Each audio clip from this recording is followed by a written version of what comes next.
నేను సినిమాలో 50 years నుంచి నాకు స్ట్రగుల్. ఓకే, చాలా కష్టపడ్డాను, చాలా అప్స్ అండ్ డౌన్ చూశాను. ఇప్పుడు నాకు ఒక మంచి టైం వచ్చింది. ఓకే,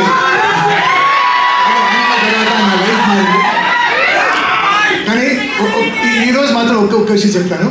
నేను ఇప్పుడు దాకా ఒక 250-300 ఫిల్మ్స్ చేశాను. ఎన్నో variety of characters, variety of role చేశాను. కానీ నా లైఫ్లో ద మోస్ట్ డిఫికల్ట్ రోల్ అంటే ఈ సినిమాలండి.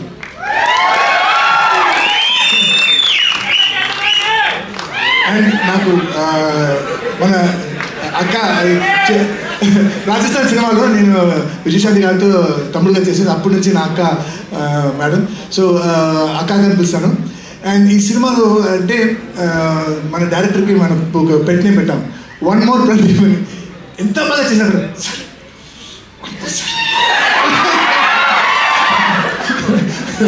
ఇది నాకు మాత్రం కాదు, బాబుకి, అక్కకి. సో ఈ సినిమాలో అందరూ perfectionist. Starting director Kalyan Babu garu, అక్క, producers, they are all perfectionist. So బాగా రాలేదంటే దే విల్ నాట్ యాక్సెప్ట్. ఎంత టైం అయినా, ఎంత కష్టం, వన్ మోర్.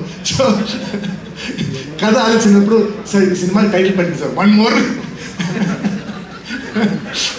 సో ఈ ఫైర్, ఈ కసి, ఈ ప్రేమ టీజర్లో స్టార్ట్ అయింది. ఈ సినిమా సూపర్ డూపర్ హిట్ అయిన తర్వాత అప్పుడు కూడా ఇదే ఉండాలని కోరుకుని సెలవు తీసుకోండి. Thank you.